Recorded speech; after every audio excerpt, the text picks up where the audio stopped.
We're in the Starrag HQ here in Kentucky, and I'm standing here with Jim.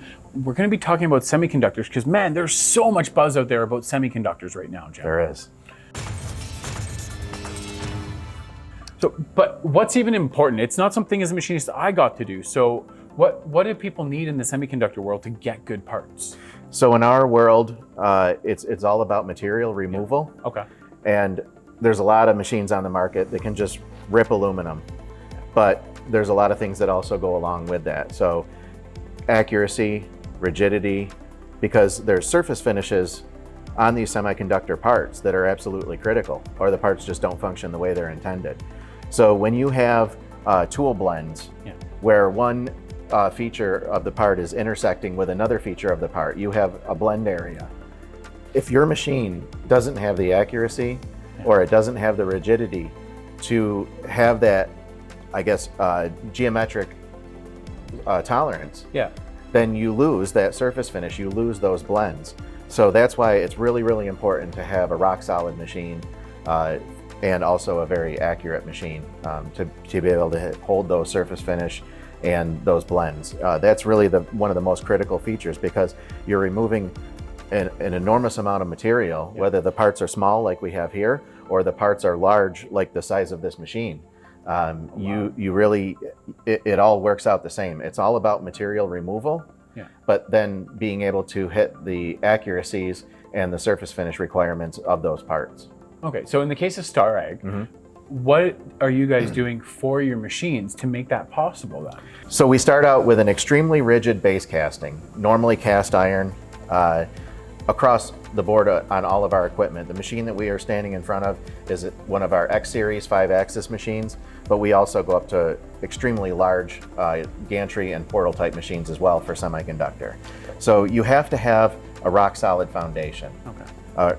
From there, then you also have to have the motion control. So that goes back to using scales on every axis. You also have to have the control. In this case, we're using a Siemens Sinumeric 1. You have to have the motion control, but you have to have the rigid and the solid base. Okay. So you start with the foundation, you build up from there like anything else. What about on the spindle side? Because I mean, that's part of the stability. As a machinist, I know that much at least. So on a smaller piece of equipment like this, or for the smaller work pieces, we generally in semiconductor will go with like our 30,000 RPM spindle HSK 100. But on our larger components and larger machines, we can go up to 20,000 RPM with the HSK 100. Up to 20,000 RPM, 20,000 RPM on a 100? Yes. Seriously? Yeah, that's what we're able to do. And what that really gives you is the best of both worlds, because you have the HSK 100 attachment, larger, heavier tooling assemblies, but longer projections, because when you're working on these monolithic type parts, there's a lot of tool projection, a lot of extensions and things like that. So really, to have that larger attachment point with an HSK 100, but also have 20,000 RPM, it's really critical for semiconductor type parts. And then again, on the smaller components like this, we can go with our 30,000 RPM spindle, HSK 63, which still gives you a super strong, super rigid connection, but you're able to get to that next tier of RPM. So Jim, I mean, you're talking about the way that you serve the semiconductor industry, but a couple things I know as a machinist that are super important when you want accuracy that you're talking about is chip management, because man, that aluminum gets into everything, and temperature control, because when you're telling me you get 20,000 RPMs at the HSK 100 size and 30,000 at HSK 63, that's a lot of heat. It is, absolutely. So we'll start with the thermal management or thermal controls. So to manage the temperature on the spindle, on the tables, all of the direct drive rotary tables, all of the linear axes, everything has to be temperature controlled in order to maintain that geometric accuracy that we spoke about earlier.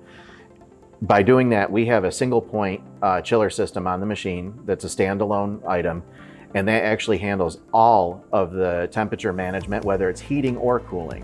So it's not just cooling, it can heat and cool to maintain basically a 2-degree Fahrenheit window, which is necessary to produce a part like this. Yeah, so you have that stability. You don't have to worry about warm-up cycles, everything else. You've got that unit to maintain all of your temperatures. Correct. What about the chip management though? I mean, aluminum chips love to float and cause havoc. They do. It's that's a big challenge for everyone. And what we do to combat that is we have a centralized coolant system on the machine. So we're removing the chips with a scraper type conveyor, which tends to grab the chips that are floating on the top surface. Beyond that, then we pass it through a knoll, or what we call it, internal coolant supply that has a paper band filtration, which brings it down to about 40 micron. Okay. And that's good enough for cabin flushing and for flood coolant. And then beyond that, for the high pressure through spindle coolant, we filter it down through a double cartridge filter, which brings it down below 10 micron, which protects the spindle, and it also protects the rotary union in the spindle at those high speeds. Well, and also the cutting tools too. Now you're not sandblasting your cutting tools with all your exactly, your or plugging those small orifices up with aluminum chips. Correct. Very cool. Yep. So it's pretty impressive for us. With all of the features on this part, you're telling me that you did it all done in one go, in one setup. In this case, this part, for demonstration purposes, was done in 2 setups. Okay. We basically prepped the backside so that we had a squared up piece with good material to hold on to. And then from there, we process the rest of the part all complete in one setup. So essentially, yeah, we could say one setup for the main portion of the milling features. We did have to prep the block in the first case, but I think all in, we were right at or just under 2 hours total. And there's a lot of cavitation, a lot of intersecting points. There's a lot of material removal, even on a small workpiece like this. Well, and everything's got such a high level finish on it, and it's got all the transitions are very smooth. There's no mismatch, there's no like gouge lines, there's no transfer. And that goes back to what we talked about before, is having that thermal stability, having that rock solid foundation, having that motion control on the drives and everything, having the positional accuracy and things like that from the scales. All of those things go together and they harmonize. It has to be a perfect world in that case to get, again, where you're not having to have a lot of hand work and a lot of hand finishing and after hours processing once the part comes off the machine. So they can take them apart off the machine once it's done and put it right into what they need to versus having to hand polish or finish. That's the goal, yeah. And in this case, that's what we achieved. Very cool. Awesome. Well, thank you, Jim. Yeah, thank you.